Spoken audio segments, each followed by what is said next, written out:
kita angkat sembah kita. Mari angkat suaramu.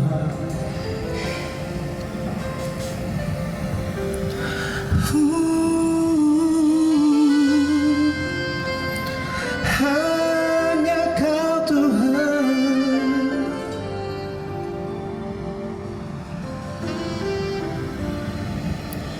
hanya Engkau Juru selamatku. Tuhan, Kau setia padaku.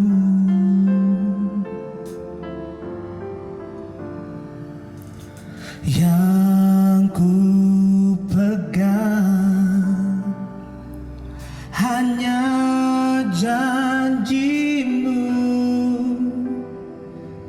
Ku percayakan hidupku.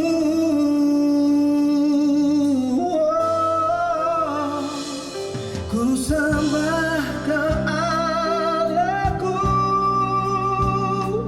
Bapa dan sahabatku. Kau yang pedulikan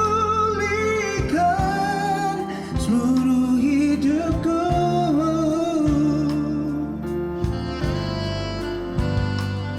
Walau lewati lembah, aku tak ditinggalkan. Yesus kekuatan di hidupku.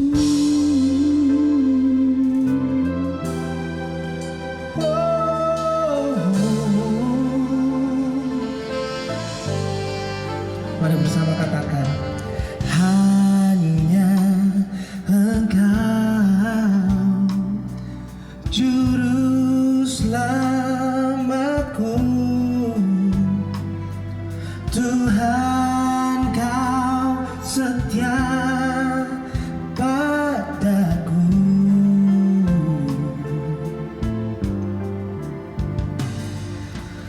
Ku yakini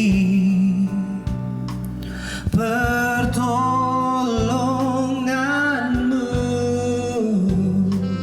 takkan terlambat bagiku.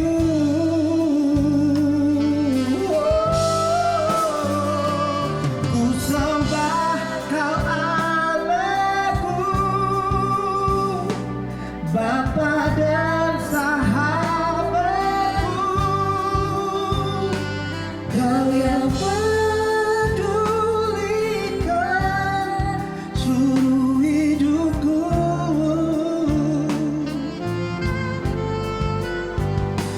Walau lewati lembah,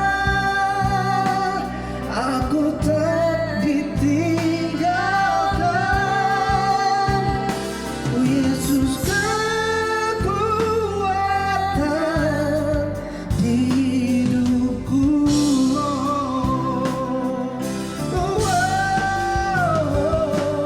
Ku sembah Kau Allahku,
Yesus kekuatan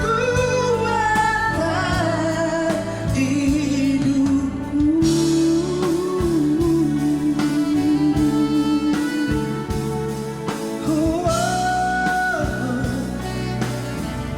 Walau lewati lembah, tak pernah ku ditinggalkan.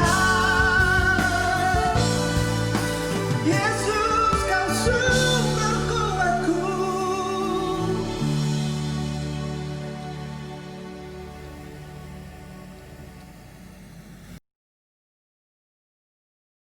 Shalom Bapak Ibu Saudara yang kasih Tuhan. Kami bersama doakan agar saudara selalu dalam keadaan yang baik dan sehat. Mari kita satu hati dalam doa. Tuhan Yesus, mampukan kami mengerti firman Tuhan yang dibahas, dan ubahkan kami menjadi pribadi yang lebih maksimal di dalam Kristus. Kami siap mendengarkan firman Tuhan. Di dalam nama Tuhan Yesus kami berdoa, amin. Ada survei yang menunjukkan bahwa para wasit di Amerika berhenti dari pekerjaan paling lama 3 tahun. Berdasarkan studi yang diadakan oleh National Association of Sports Officials, semua wasit setuju dengan alasan mereka berhenti adalah karena sering dimarahin, dibentak-bentak, dikatain sama para pelatih dan orang tua. Satu olahraga yang seharusnya having fun atau waktunya bersenang-senang, tetapi malah menjadi medan perang penuh amarah. Nah, sebetulnya marahnya para pelatih dan para orang tua itu bisa diekspresikan lebih baik atau dikomunikasikan untuk capai solusi. Makanya saya beri judul khotbah saya, Hurt or Help. Pilih jalan terluka atau minta bantuan, minta tolong, minta bantuan. Ya, seringkali orang marah itu sebetulnya sedang mencoba cari solusi atau minta tolong dibantu cari solusi. Tetapi ada banyak tindakan yang bukannya tolong atau minta bantuan, malah melukai atau bikin diri saudara sendiri terluka. Mari kita baca firman Tuhan, 2 Timothy 2 verse 23. But refuse foolish and ignorant speculations, knowing that they produce quarrels. Hindarilah soal-soal yang dicari-cari dan asumsi spekulasi yang bodoh dan tidak pantas. Engkau tahu bahwa soal-soal itu menimbulkan pertengkaran. Poin pertama yang kita mau belajar adalah refuse foolish and ignorant speculations. Hindari asumsi spekulasi yang bodoh dan tak pantas. Seringkali kita marah karena ada skenario di kepala kita yang sebenarnya belum tentu itu adalah hal-hal yang benar-benar terjadi. Tetapi kita sudah terlanjur marah duluan. Satu kemalasan dan ketidakmampuan berkomunikasi dengan baik, alhasil dikit-dikit salah paham jadi marah-marah. Mudah untuk berasumsi tanpa mengetahui banyak informasi yang sebenarnya. Lalu kita coba sambung-sambungin. Misalnya, wah, kalau ada orang gak reply chat saya, pasti orang itu lagi marah sama saya. Atau lalu kita asumsikan semua orang yang tidak reply chat kita adalah orang yang marah sama kita. Mudah untuk mengambil asumsi negatif, tetapi tidaklah mungkin kita capai masa depan yang positif kalau kita terbiasa tabur asumsi negatif di pikiran kita. Ada satu anak kecil bertanya kepada seorang perempuan, "Kak, kenapa sih kok pakai leggings?" Lalu kata perempuan itu, "Oh, ini jeans tahu, bukan legging." Lalu kata anak kecil itu, "Tapi kelihatannya kayak legging ya, Kak." Percakapan yang simpel, tapi seringkali orang beranjak dewasa sering ketawa-ketiwi dalam dirinya sendiri, berasumsi banyak hal. Apa celananya kesempitan terlalu ketat ya? Tapi nggak membahas atau komunikasi, malah sibuk asumsi. Nah, kita mesti belajar dari anak kecil. Hubungan tuh simpel, ngobrol, tanya, jadi jelas. Jangan diem, mendem, asumsi, meledak deh. Nah, ada juga seekor anjing, dia seneng banget lihat kelinci di tetangga sebelah. Dia setiap hari suka tendang-tendang pagar dan coba panjat pagar supaya bisa bermain sama kelinci putih tetangga sebelah. Sampai satu hari tetangga sebelah itu mengizinkan anjing itu untuk main bareng di depan mereka. Anjingnya tidak melukai kelinci putih itu. Dia hanya main kejar-kejaran dan suka mengibaskan ekornya ke kelinci putih itu. Satu hari pasangan muda yang memiliki anjing ini capek banget, jadi biarkan anjingnya main aja di halaman seharian. Nah, ketika udah terlalu malam, mereka mendengar anjing mereka menggonggong dan menggeram. Lalu ketika mereka menghampiri, ternyata di mulut anjing itu ada kelinci putih tersebut, tapi udah nggak bergerak. Mereka marah sekali sama anjing mereka, lalu takut juga. Gimana caranya kasih tahu tetangga mereka bahwa anjing milik mereka ini telah membunuh kelinci kesayangan mereka. Waduh. Lalu mereka punya akal. Karena kelihatannya tetangganya belum pulang ke rumah, maka mereka bersihin kelincinya yang badannya kotor terkena tanah, dan mereka mengendap-endap taruh kelinci di tempat biasanya dia suka duduk. Lalu setelah tetangga mereka pulang, ternyata mereka berteriak ketakutan. Lalu ya mereka samperin. Ternyata tetangga mereka kaget karena sebetulnya tadi siang kelinci mereka sudah meninggal. Lalu mereka kuburkan, tapi pas mereka pulang ternyata kok kelincinya kayak keluar dari kubur. Nah, ternyata anjing mereka itu nggak rela temennya itu meninggal. Lalu dia gali kuburannya dan coba bawa kelinci itu ke mereka. Ya, kadang manusia suka berasumsi banyak hal. Belum tahu keseluruhan cerita, kita langsung bertindak. Nah, mari lebih tenang lagi, lebih sabar lagi, lebih hati-hati dalam bertindak. Jangan dikit-dikit marah. Misalnya, ketika di meja makan pada diem, yang udah capek-capek masak marah. Kok diem aja, makanannya nggak enak ya? Kamu nggak suka ya? Nah, kita bisa tanpa sengaja lontarkan kata-kata dengan asumsi negatif yang bisa bikin orang lain marah. Hurt or help. Kalau kita mau makanan kita tambah enak, ya lebih membantu kalau kita tanya aja kira-kira kurangnya apa. Lain kali cocok nggak masak ini lagi. Bukannya malah marah-marah seakan-akan merasa tidak dihargai. Ada seorang polisi lagi on the way pulang rumah, capek banget hari itu, banyak kejadian kacau.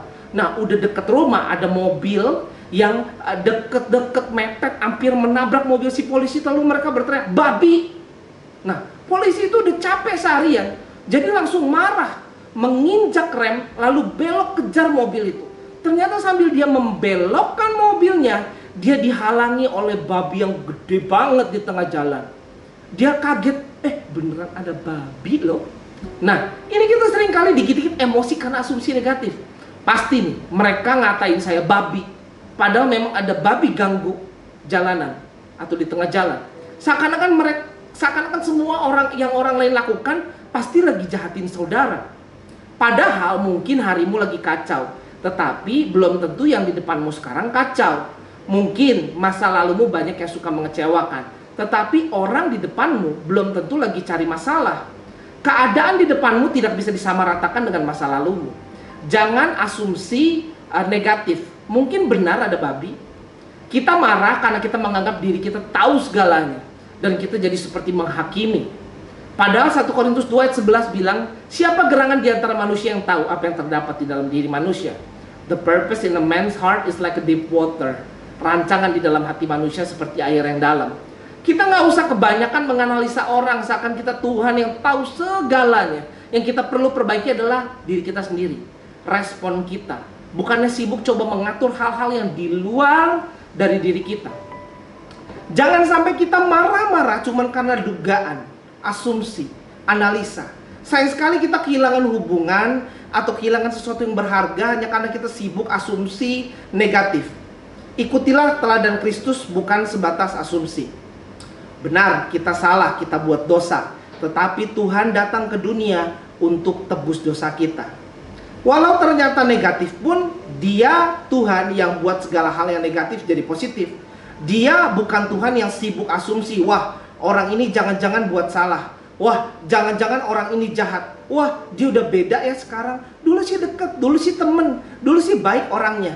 Dia Tuhan yang bisa mengubah kegagalan untuk dia jadikan kemenangan. Dialah jawaban, dialah solusi, bukan sibuk asumsi. Hurt or help. Ya jangan dikit-dikit asumsi. Asumsi bisa melukai, bukannya menolong. Mulai tanya, kalau gak jelas, kalau teman-teman tiba-tiba menghilang, ya mungkin justru lagi ada masalah yang butuh bantuanmu, butuh doamu. Bukannya malah kita ngambek, dulu deket sekarang jauh. Lah, tanya kabarnya. Jangan karena kita asumsi dia menjauh, malah kita yang duluan marah, benci, salah paham. Malahan kita yang benar-benar menjauh karena asumsi yang negatif. Psalm atau Mazmur 139 ayat 23. Search me, God, and know my heart. Test me and know my anxious thoughts. Ayat 24. See if there is any offensive way in me, and lead me in the way everlasting. Selidiki aku ya Allah, kenallah hatiku, ujilah aku, dan kenallah pikiran-pikiranku. Lihatlah apakah jalanku serong, dan tuntunlah aku di jalan yang kekal. Daud ekspresikan amarahnya, tetapi kepada pribadi yang tepat. Daud ekspresikan amarahnya ke dalam tangan Tuhan. Poin yang kedua, talk things out to God. Sampaikan keluh kesahmu kepada Tuhan. Ada satu pribadi yang bukan hanya dengerin saudara, bukan sebatas pendengar yang baik atau certified doctoral degree PhD, tetapi pribadi yang benar-benar mau peduli dan dampingi kesulitan hidupmu, yang benar mau solusikan amarahmu. Hanya Tuhan yang benar mampu. Abraham Lincoln, Pak Presiden Amerika yang ke-16, sering dikritik atas setiap langkahnya, keputusannya. Lalu cara dia meresponi semua amarah masyarakat terhadap dirinya adalah dia tulis surat jawaban yang berisi sejujur-jujurnya perasaan dia, betapa dia merasa tidak dihargai, padahal sudah kerja keras, capek sekali, tidak tidur, memikirkan jalan keluar, mengerjakan semua rencana perbaikan bangsa. Lalu abis itu dia biasakan baca ulang sebelum kirim. Lalu karena biasanya surat yang dia tulis pertama itu kata-katanya kurang bagus, terlalu jujur, dia akan robek dan tulis surat kedua yang lebih sopan bahasanya, lebih diplomatis dan singkat, bukan kayak curhat. Dia memimpin melalui komunikasinya. Efesus 4 ayat 26. Apabila kamu menjadi marah, janganlah kamu berbuat dosa. Janganlah matahari terbenam sebelum padam amarahmu. Mungkin Presiden Abraham Lincoln marah, tetapi jangan sampai berbuat dosa. Harus bisa berhenti di titik itu aja. Jangan dilanjutkan sampai berbuat dosa. Ketika Presiden Abraham Lincoln mengkomunikasikan responnya, dia tidak menambah panas amarah masyarakat, tetapi menenangkan, menjelaskan, mengkomunikasikan. Apa yang kita putuskan untuk kita lakukan terhadap rasa marah kita, dan sampai kapan kita marah-marah, itu yang menjadi perjalanan berkembangnya amarah, bisa menjadi dosa yang menuju maut. Karena kalau orang udah marah, kita nggak peduli sama orang itu, dan kita malah jadi mampu berbuat jahat atau menjahati orang tersebut. Maka janganlah marah-marah, jangan lama marahnya, berhentilah marah, jangan sampai matahari terbenam. Misalnya orang marah sama perusahaan yang atau bos yang memperlakukan dirinya tidak adil. Karena amarah dibiarkan berakar bertumbuh besar, akhirnya malah melakukan hal-hal yang merugikan perusahaan. Apa itu diam-diam mencuri atau penggelapan uang. Misalnya pasangan marah sama suaminya atau istrinya karena memperlakukan yang tidak adil. Karena amarah dibiarkan berakar, bertumbuh besar, akhirnya ya mampu memukul pasangan, mampu melakukan kekerasan, mampu selingkuh, mampu menghilang atau putus hubungan. Mari hentikan amarahmu, jangan lewati matahari terbenam di hari yang sama. Jangan biarkan setiap marah kecil, kekecewaan kecil bertumbuh berakar sehingga berbuah menjadi dosa yang besar. Daud juga pribadi yang mengekspresikan emosinya. Daud sampaikan kepada Tuhan, terbuka apa adanya sama Tuhan. Biar Tuhan yang jadi pembela kita.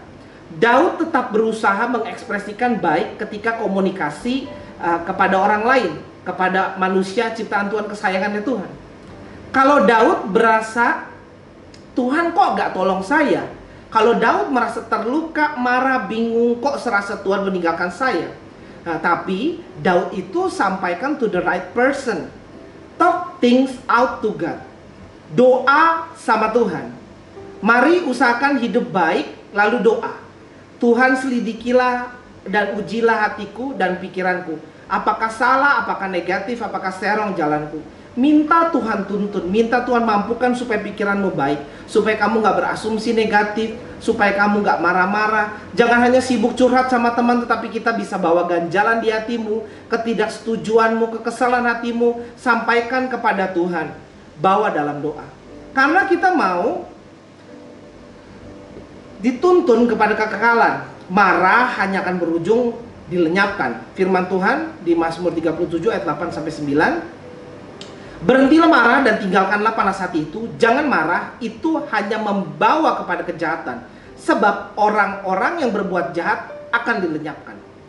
Karena sesuai ayat di atas, marah itu hanya membawa kepada kejahatan, membuat aksi yang jahat. Mulutnya jahat, tindakannya jahat, dan orang yang berbuat jahat itu akan dilenyapkan. James 1 verse 14. Tetapi tiap-tiap orang dicobai oleh keinginannya sendiri, karena ia diseret dan dipikat olehnya. Poin yang ketiga, unmet needs. Manusia marah biasanya ketika keinginan tidak terpenuhi. manusia dicobai oleh keinginannya sendiri. Nah, dan sebetulnya kita bisa melatih dari kecil. Nggak semua keinginan kita harus dipenuhi. Bahkan orang tua bisa membantu mendampingi karakter anak supaya tidak selalu mendapati keinginannya terpenuhi. Karena biasanya itu hal yang mustahil. Biasanya orang tua Jepang ketika mendidik anaknya akan biarkan anaknya ketika menangis nggak langsung di cuk, jangan nangis ya. Siapa yang jahat? Kursi nakal ya, kursinya dipukul. Lantai nakal ya, lantainya dipukul. Papa pukul ya. Nah, tetapi mereka biasanya latih anaknya bisa tenangkan diri sendiri. Lalu ya tanya, nangis kenapa? Diajarkan ke anaknya komunikasikan. Kita nggak paham kalau cuma nangis doang. Jangan dikit-dikit ngambek, marah. Misalnya, hari ini panas, lalu saya ingin ada cuaca selayaknya musim salju. Ya nggak bisa kalau di Indonesia. Jadi ya nggak perlu maksa, nggak perlu marah-marah. Nah, tapi kalau kita kurang pendampingan dari sejak kita kecil dan sudah terlanjur kita terlalu manja, maka biasanya ada personality problem. Setiap kali keinginan tidak terpenuhi, ngambek, marah, kesel, TV nggak mau nyala, marah, ngamuk, digebuk-gebuk TV-nya biar nyala lagi. Padahal tinggal di bawah servis sudah beres, tapi kebiasaan marah-marah. Ada yang marah sama pasangannya, banting handphone. Lah, tantrum padahal udah gede. Mungkin saudara butuh istirahat karena terlalu banyak cuci pakaian, cuci piring, sapu ngepel, capek. Mungkin saudara butuh dipuji. Wah, masakannya enak. Verbalize your needs. Kasih tahu apa maumu. Komunikasikan. Karena orang lain nggak tahu apa isi hatimu. Jadi ya biar jelas dikomunikasikan sehingga menghindarkan salah paham. Jangan paksa orang penuhi keinginanmu. Apalagi paksa orang penuhi keinginanmu tanpa kejelasan deskripsi atau nggak jelas komunikasinya. Simpelnya, kamu nggak jelasin maunya apa. Yang mana boleh marah-marah, orang kan nggak tahu. Nah, biasakan kalau ada orang yang sedang usaha komunikasikan apa maunya, ya didengerin. Supaya lebih ngerti baiknya gimana. Jangan ketika orang jelasin, saudara main handphone. Ketika nggak nyambung, malah marah-marah. Hurt or help, ya akan melukai kalau dikit-dikit marah. Kalau setiap hal yang nggak kesampaian, marah. Padahal hal-hal yang lumrah kalau nggak kesampaian beberapa hal. Akan lebih membantu kalau saudara komunikasikan segala sesuatu untuk hindari salah paham dan asumsi. Mari kita baca firman Tuhan. Amsal 18 ayat 1. Orang yang menyendiri mencari keinginannya, amarahnya meledak terhadap setiap pertimbangan. Atau dalam terjemahan bahasa Indonesia sehari-hari, orang yang memisahkan diri dari orang lain berarti memperhatikan diri sendiri saja. Setiap pendapat orang lain ia bantah. Poin keempat, do not isolate yourself when you are angry. Jangan suka menyendiri kalau marah. Jangan suka ngilang. Ya, hurt or help.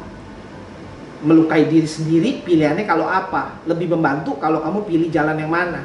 Nolong apa enggak kalau tiba-tiba menghindar gitu atau ngilang? Ya, kita mau hidup taati firman Tuhan ya, bukan hidup taati perasaan. Karena kita bukan sembah perasaan atau berhalakan perasaan atau utamakan perasaan kita di atas Tuhan. Jadi ya kita harus taati firman. Jangan pisahkan dirimu, jangan tiba-tiba nggak ada kabar, tiba-tiba banyak alasan, nggak ikut 3M, MWM, nggak ikut Zoom meeting, akan lebih melukai dirimu sendiri dan pastinya melukai orang lain.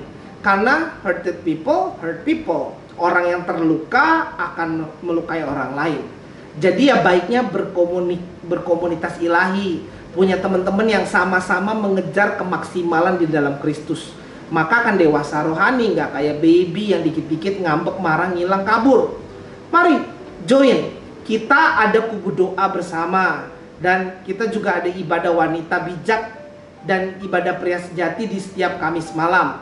Kita ada Zoom meeting MIC Youth di setiap hari Minggu jam 3. Dan kita juga ada MIC Kids loh. Ada MIC Kids Zoom meeting juga.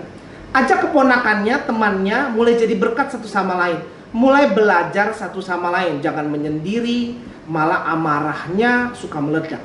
Kalau udah terbiasa berkomunitas, maka ya sudah terbiasa bawa diri, dengar pendapat orang lain.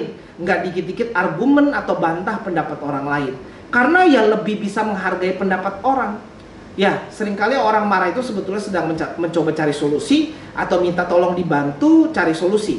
Tetapi ada banyak tindakan yang bukannya nolong bantu, malah melukai atau bikin diri saudara terluka. Nah, hurt or help yang sebetulnya kita pilih. Poin pertama yang kita pelajari adalah refuse foolish and ignorant speculation. Hindari asumsi spekulasi yang bodoh dan nggak pantas. Seringkali kita marah karena ada skenario di kepala kita yang sebenarnya belum tentu itu adalah hal yang benar-benar terjadi. Tapi kita sudah terlanjur marah duluan, curiga duluan. Padahal simple, tanya aja, ngobrol. Jangan sibuk asumsi negatif. Poin yang kedua, talk things out to God. Sampaikan keluh kesahmu kepada Tuhan. Daud ekspresikan marahnya tetapi kepada pribadi yang tepat. Daud ekspresikan amarahnya ke dalam tangannya Tuhan.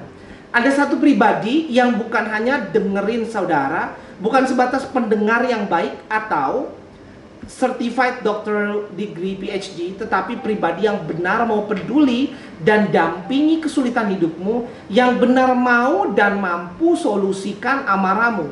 Dia Tuhan yang sungguh mampu beri jalan keluar. He will help you. Ask help to God. Minta bantuan sama Tuhan. Yang poin yang ketiga kita belajar unmet needs. Manusia marah biasanya ketika keinginan tidak terpenuhi. Manusia dicobai oleh keinginannya sendiri. Ya, orang marah itu sebetulnya aksi cry for help. Aksi minta bantuan, cuman caranya salah. Kok jadi kita marah-marah? It doesn't help. Itu nggak membantu, malahan melukai orang lain. Dan dirimu akan terus terluka karena you push people away. Kau marah-marah. Jadi verbalize your needs. Kasih tahu apa maumu. Komunikasikan. Karena orang lain nggak tahu apa isi hatimu. Jadi ya biar jelas, ask for help. Dikomunikasikan sehingga menghindarkan salah paham. Yang terakhir, yang poin keempat, do not isolate yourself when you are angry. Jangan suka menyendiri kalau marah. Jangan suka ngilang. Hurt or help. Nolong apa enggak kalau tiba-tiba menghindar gitu, ngilang. Ya, kita nggak mau hidup. Ya, kita mau hidup taati firman Tuhan ya, bukan mau hidup taati perasaan, karena kita bukan sembah perasaan atau berhalakan perasaan atau utamakan perasaan kita di atas Tuhan. Jadi kita harus taati firman. Jangan pisahkan dirimu. Jangan tiba-tiba nggak ada kabar, tiba-tiba banyak alasan nggak ikut 3M, MWM, nggak ikut Zoom meeting youth, kids dan komunitas di MIC. Mari sebelum saya tutup ibadah ini, saya memberikan kesempatan bagi yang mau menerima Tuhan Yesus sebagai Tuhan dan Juru Selamatmu, atau mau rekonsiliasi komitmen hubunganmu kepada Tuhan. Ulangi doa saya. Minta Tuhan Yesus masuk ke dalam hidupmu dan memampukanmu untuk berhenti marah-marah dan punya asumsi negatif. Mari bersama. Tuhan Yesus, saya meminta ampun atas dosa dan kesalahan saya. Saya menerima Kau Tuhan Yesus sebagai Tuhan dan Juru Selamat saya. Di dalam nama Tuhan Yesus kami berdoa, amin. Terima kasih, Tuhan Yesus memberkati. Happy Sunday.